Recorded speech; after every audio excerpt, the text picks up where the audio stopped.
My husband walked out of the bedroom that night without a word. Just left, his suitcase in hand, his eyes cold, empty.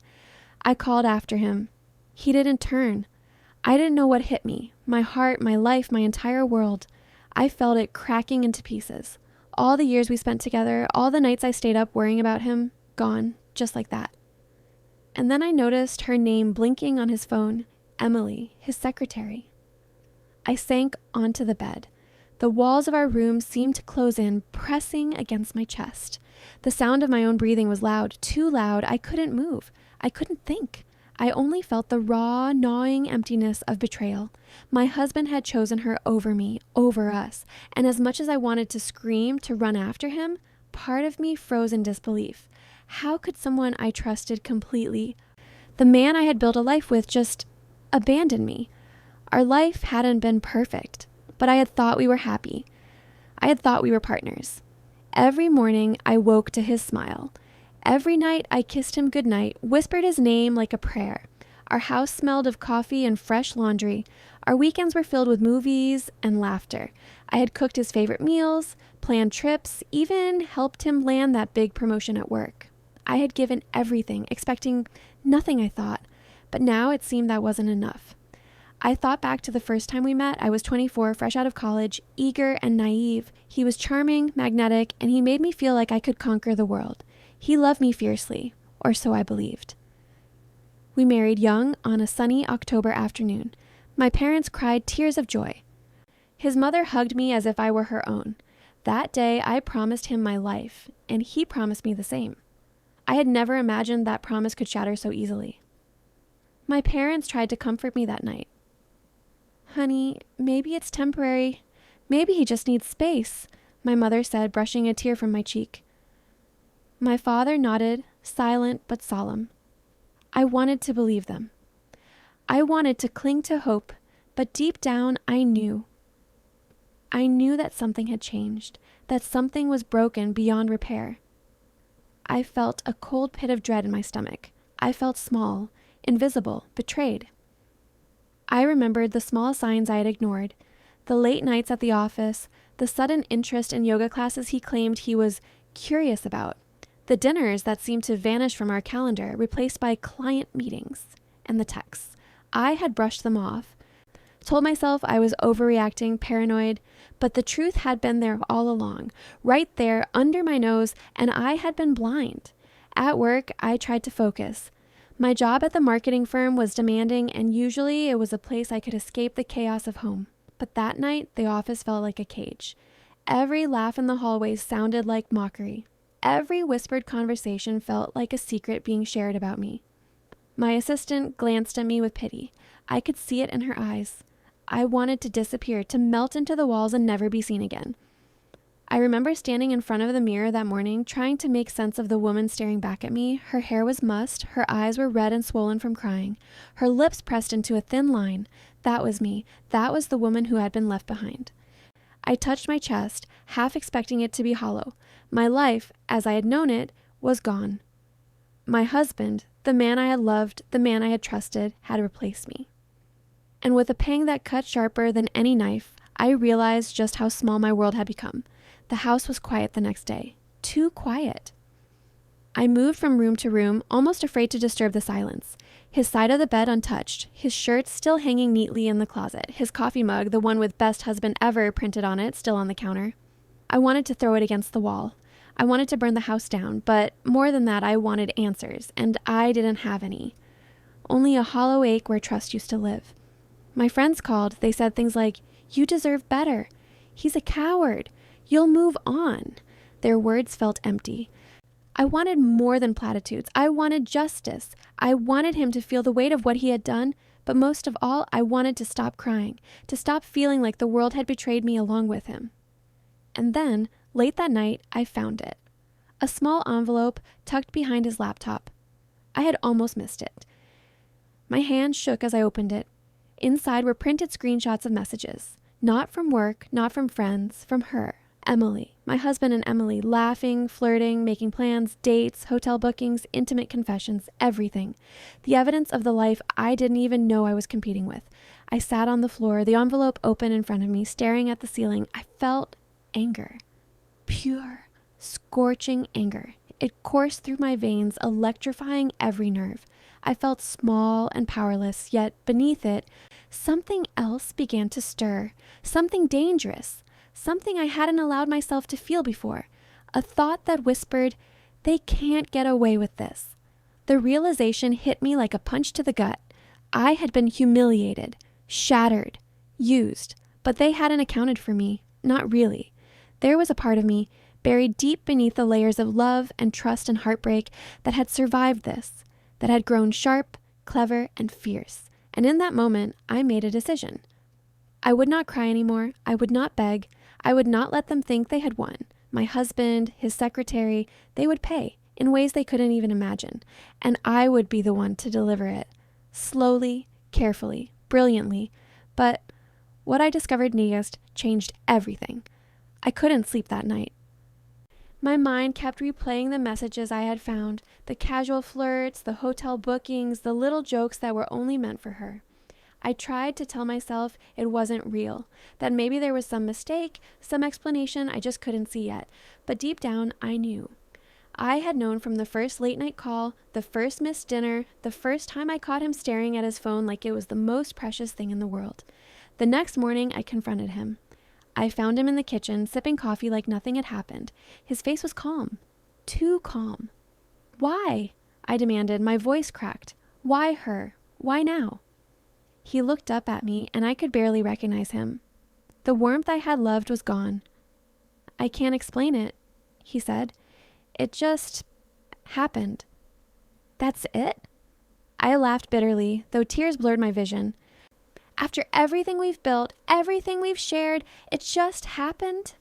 He didn't answer. Instead, he sighed and rubbed his face. Then he said the words that would echo in my mind for months. "I'm leaving you. I'm with her now.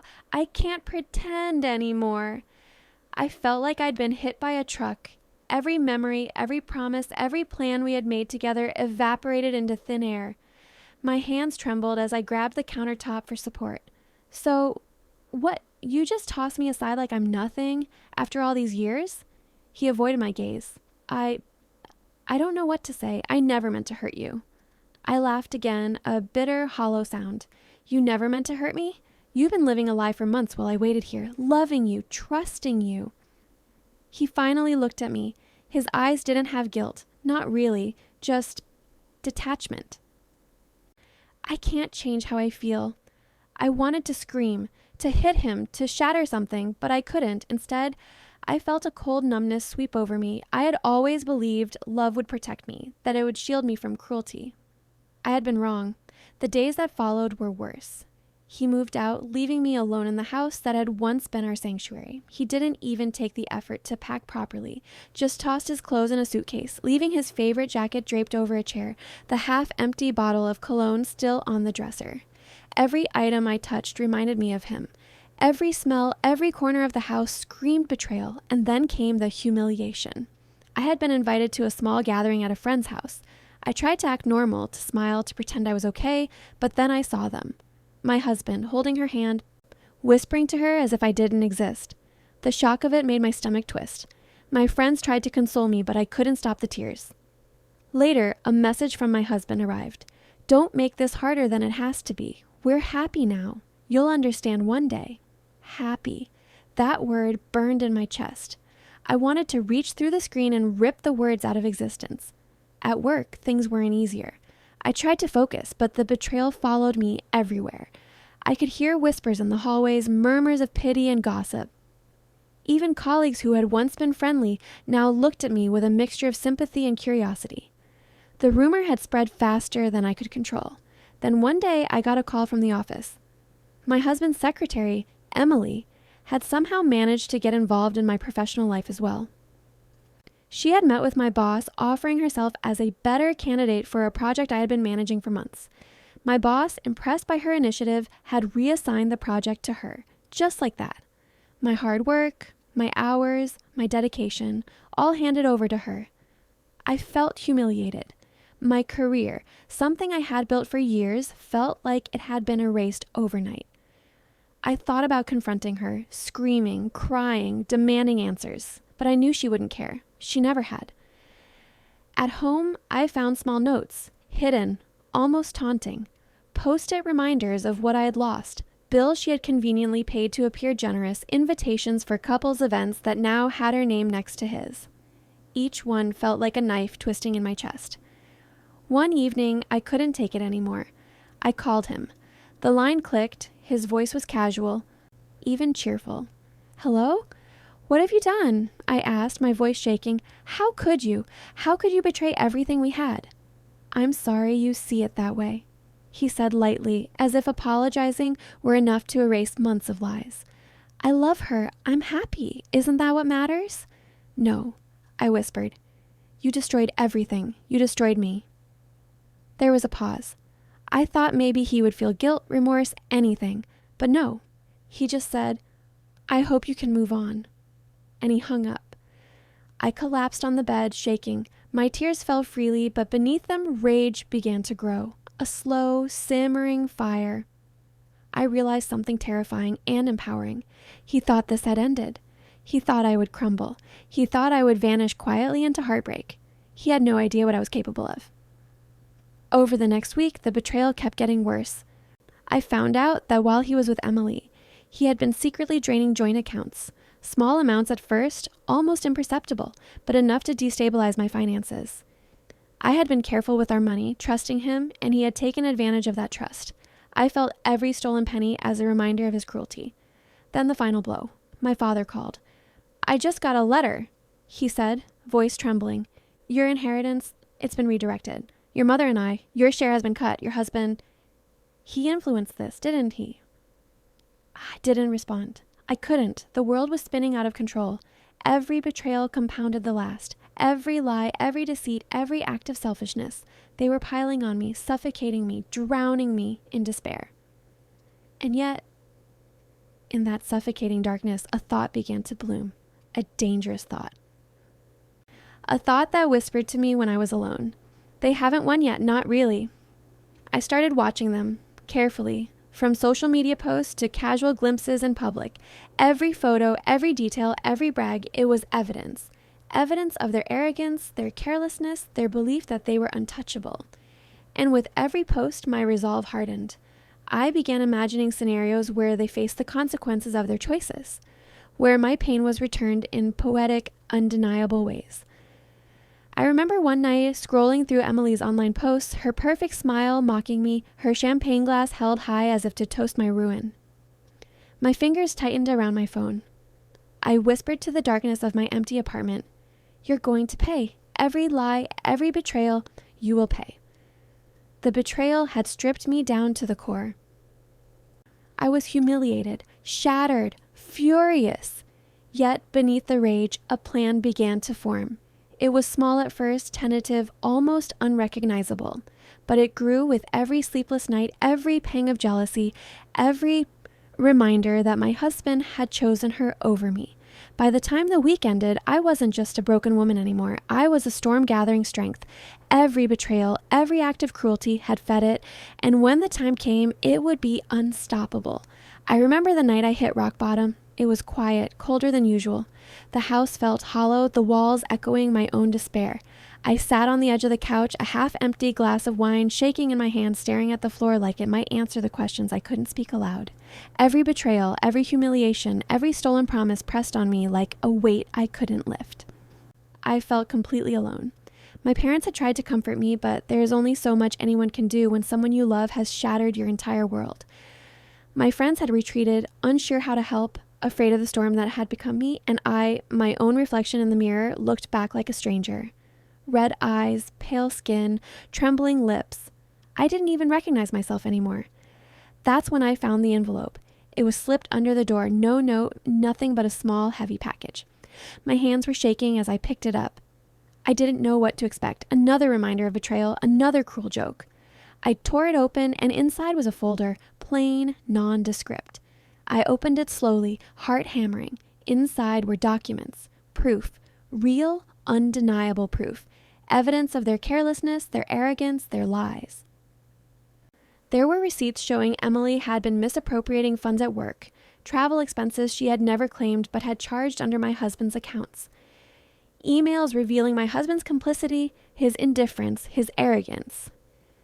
It was a map of their indiscretions, laid bare, waiting for someone to act. I sat there trembling. The weight of it settled on me, not as despair, but as something else, something sharp, something dangerous. My anger, my hurt, my humiliation, it all crystallized into a single thought. I could use this. I could turn everything around. I started thinking like I never had before.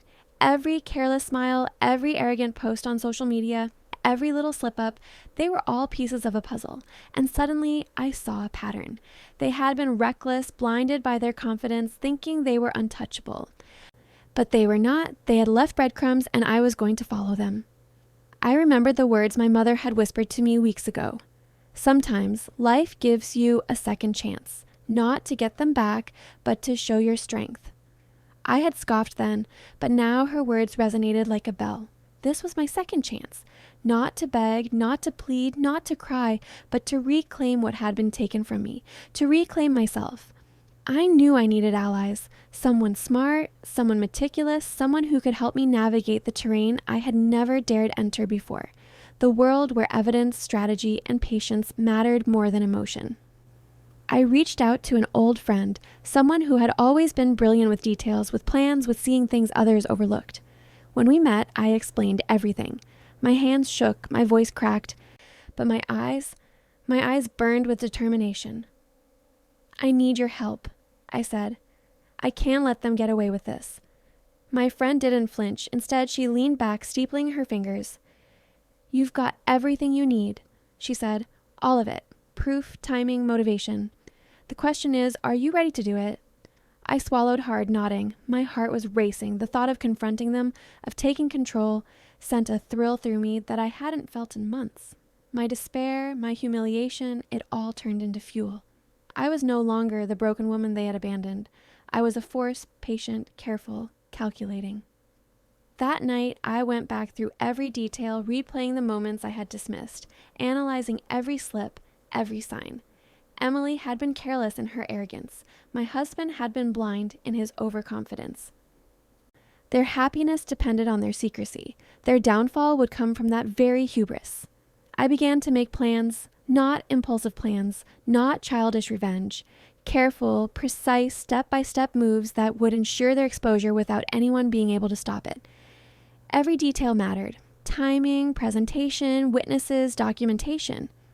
I sketched it all out on paper, circling dates, highlighting mistakes, imagining the moments where the dominoes would start to fall.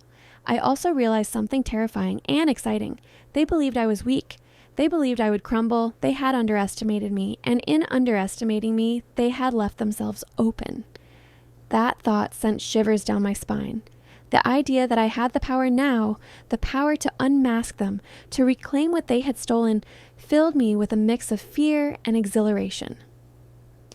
I spent weeks observing, watching their routines, their interactions, their assumptions about how invisible I had become. Every public appearance, every social media post, every casual brag, I cataloged it. I knew their weaknesses. I knew their habits. I knew how to hit them where it would hurt the most. And then came the crucial piece of the puzzle, a slip by Emily herself. She left an email open on a shared printer. In it, she had bragged about her fraudulent claims, her manipulation of company resources, and her reliance on my husband's oversight to cover her tracks. My heart leaped. This was it, the opening I had been waiting for. I copied everything, secured it, labeled it, stored it safely. I felt a thrill I hadn't felt in months. This wasn't just proof. This was power. For the first time since the betrayal, I felt in control. I wasn't the victim anymore. I was the storm waiting to strike. The turning point was clear. I had everything I needed: motivation, proof, patience, allies.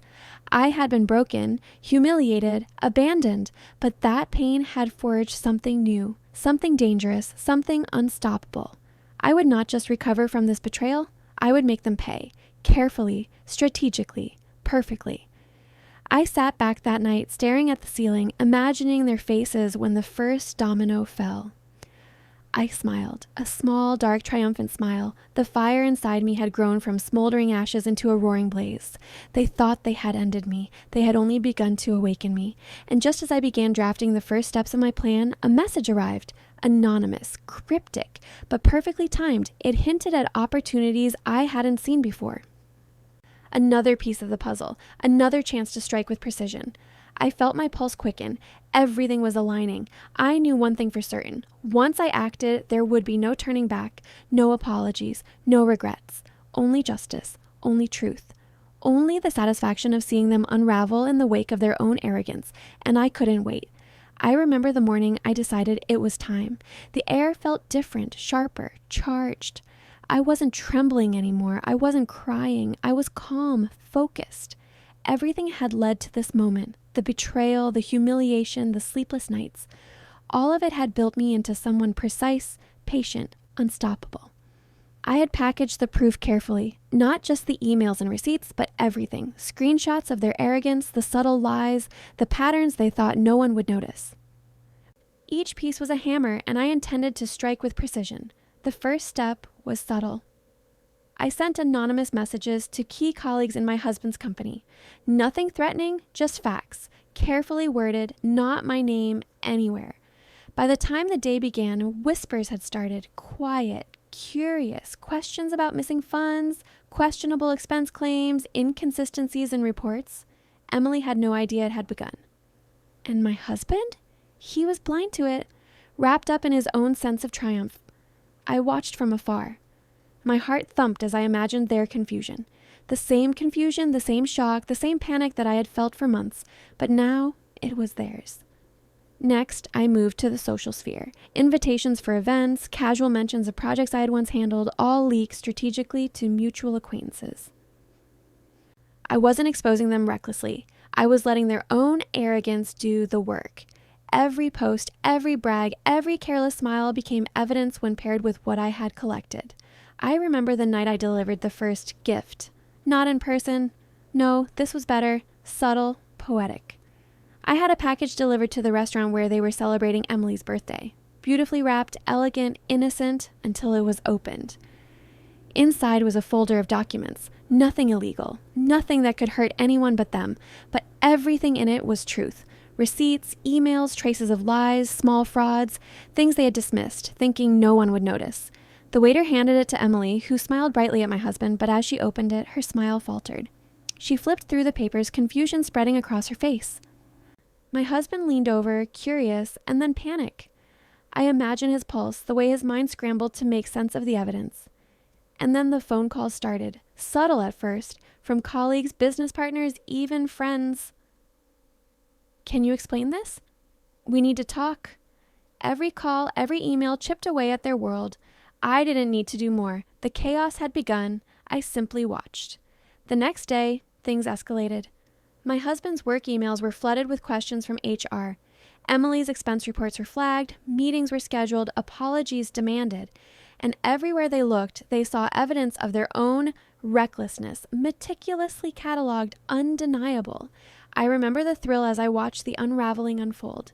From my apartment, sipping tea, I could see it all on social media. A photo of Emily at work, nervous, glancing at her computer. My husband pacing, face pale, muttering explanations that didn't make sense. The arrogance that had once made them untouchable was crumbling in real time. But I didn't stop there.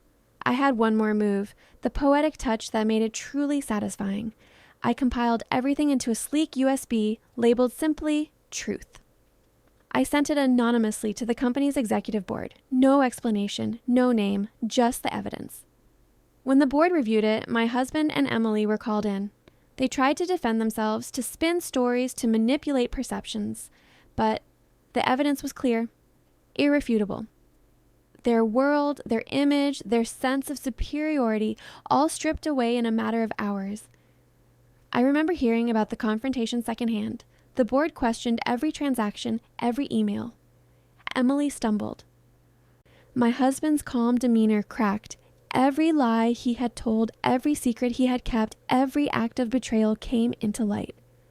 I could almost see his face through the stories. Shock, panic, disbelief, and finally, regret. But the public humiliation didn't end at work. Through careful timing, I ensured that mutual friends, social circles, even family members witnessed their unraveling. Invitations they had expected to attend, social plans they had counted on, were subtly rerouted, revealing their duplicity. Every casual acquaintance began to whisper. Every party became a stage where their lies and arrogance were exposed. And the beauty of it was they didn't know who was orchestrating it. They didn't know that I, the woman they had discarded, was the architect of their downfall. They thought the world was punishing them randomly, karmically. Little did they know, it was precision. It was patient. It was poetic. There were moments I could barely contain my glee. A friend called to tell me that Emily had been questioned about expense fraud in front of other colleagues, her voice shaking, her usual confidence gone. My husband was sitting nearby, staring blankly, realizing his career, his reputation, his life, as he knew it, was unraveling. And then came the final confrontation. Not mine, not yet.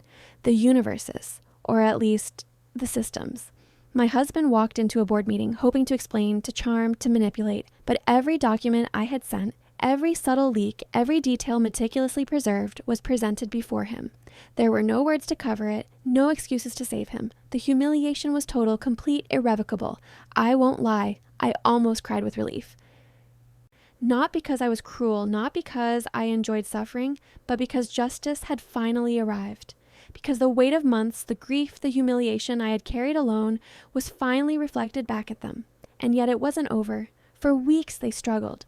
Friends and colleagues whispered, avoided, judged. The social circles they had counted on for support quietly turned their backs. Reputation lost, confidence shattered, and every time I heard of another small fallout, another subtle humiliation, I felt a quiet satisfaction. Not vengeance in anger, not violence, just the perfect alignment of truth and consequence. Even my parents noticed. They called cautiously at first, then with awe. "You did this?" my mother asked. How did you manage it?" I smiled quietly. "I didn't just survive," I said. "I thrived." By the time it was all said and done, Emily had been reassigned, reprimanded, even publicly embarrassed for her carelessness. My husband faced consequences too. Demotions, loss of credibility, and the realization that he had been arrogant, careless, and blind. They had been untouchable in their own minds. I had shown them otherwise. I remember one evening, months later, seeing them both at a social event. They avoided eye contact, stiff, awkward, humiliated, trapped in the consequences of their own actions. And I walked by, unnoticed, confident, free. My chest lifted with a lightness I hadn't felt in years. The anger, the betrayal, the pain, it was still there, yes, but it was balanced now by control, by triumph, by justice that was earned and deserved. The most satisfying part wasn't the exposure itself, it was the clarity. The universe had corrected what they had disrupted. I didn't need to yell, to fight, to scream. I simply allowed precision, patience, and evidence to do the work. And in the quiet aftermath, as I sipped my wine alone, I realized something profound. I had been broken, humiliated, betrayed, but I had rebuilt myself through intelligence, strategy, and resolve. I hadn't just survived. I had become untouchable. I smiled, thinking of them, thinking of the look on their faces when they realized it all. The arrogance, the carelessness, the assumption that they could walk away unscathed, it was gone. And it had been replaced with truth.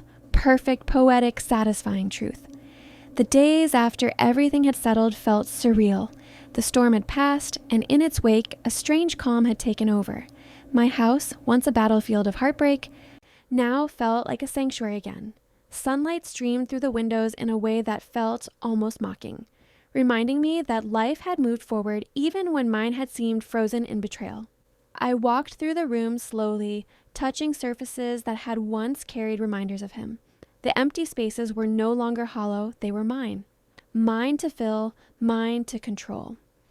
I didn't feel sadness anymore, not the kind that bends your spine or makes your chest ache. I felt clarity, precision, power. Work had shifted too. My reputation, once tarnished by their arrogance and lies, had been restored and then elevated. Colleagues who had doubted me now approached with respect. They saw not the broken woman my husband had left behind, but someone resilient, sharp, and unshakable. Offers came in, projects I had dreamed of leading, opportunities I hadn't even considered. Every step felt like a reclaiming of the life I had been denied. Friends came back into my world carefully, cautiously. Some apologized for doubting me. Some simply returned quietly, sensing that the person before them was no longer the same. I welcomed those I trusted and let go of the rest. The world felt smaller, cleaner, sharper, focused.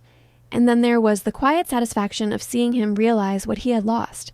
It wasn't instant. It wasn't dramatic in the movies. It was slow, insidious, creeping through his days. He was stripped of the image he had carefully crafted, the confidence he had worn like armor. He realized that the woman he had discarded was not broken. She was unstoppable. He realized that everything he had counted on, his charm, his position, his secrecy, had crumbled. I remember watching him at a gathering months later. He sat across the room, tense, pale, avoiding my gaze. Emily hovered nearby, equally uncomfortable, her usual smug confidence gone. I didn't need to confront them. I didn't need to speak.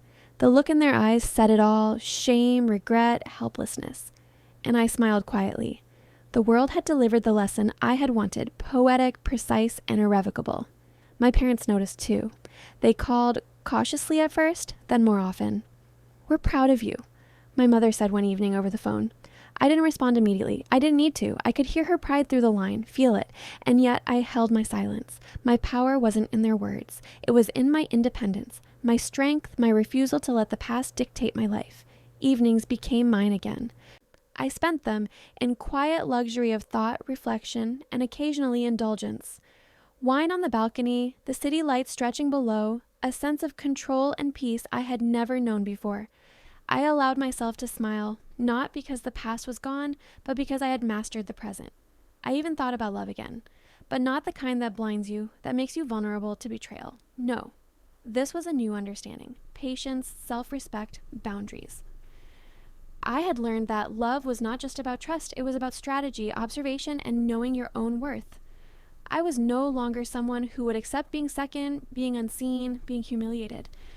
I had learned the hard way, and I had emerged stronger. And yet, there was one moment that crystallized everything. I received an email from a mutual acquaintance. A simple line: "He keeps asking about you. He doesn't know how to fix it. He's lost everything." I smiled. The satisfaction wasn't cruel. It was recognition of the balance restored. Every humiliation I had endured, every sleepless night, every tear, it had led to this: justice served without vengeance, elegant and unstoppable. I walked past the mirror one morning and paused. The reflection staring back was no longer the woman who had trembled at the betrayal, who had curled into herself in despair. No, this woman was confident, commanding, unafraid. Her eyes held fire, yes, but also serenity. She had endured, adapted, and conquered. She was free. And that freedom carried weight, beautiful weight. I no longer feared loss, humiliation, or betrayal. I understood them, controlled them, and had turned them into fuel for something greater. I had reclaimed my life, my dignity, my future. Every step I took forward felt deliberate, powerful, and irreversible. Occasionally, my parents called me every week. They asked about life, about happiness, about love, and every time I answered with a gentle silence. They didn't need my words. They understood. I had learned to protect my boundaries, to honor my own power, to let the world recognize my strength without explanation. The final lesson lingered with me, quietly but insistently. People who betray, who cheat, who abandon, will always face the consequences of their own arrogance.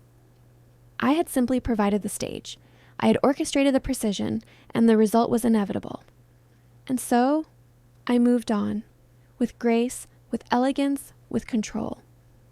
My life was no longer dictated by someone else's mistakes, their arrogance, their carelessness. It was mine. Every moment, every choice, every breath belonged to me. I had survived, and more importantly, I had thrived. And that was the day he realized he'd lost everything. Now, my parents call me every week, but I never answer. I walk through my days with purpose. Every corner of my life is mine to shape, mine to enjoy, mine to conquer. And when I think back to the woman I was, broken, humiliated, abandoned, I don't feel pity anymore. I feel pride in her survival, pride in her strength, pride in the life she refused to let be stolen. And in the quiet moments when the world is still and the city hums beneath my windows, I smile. Not in anger, not in triumph over cruelty, but because I know without a doubt that I am whole. I am powerful. I am untouchable. And no one, not him, not her, not anyone, will ever take that from me again.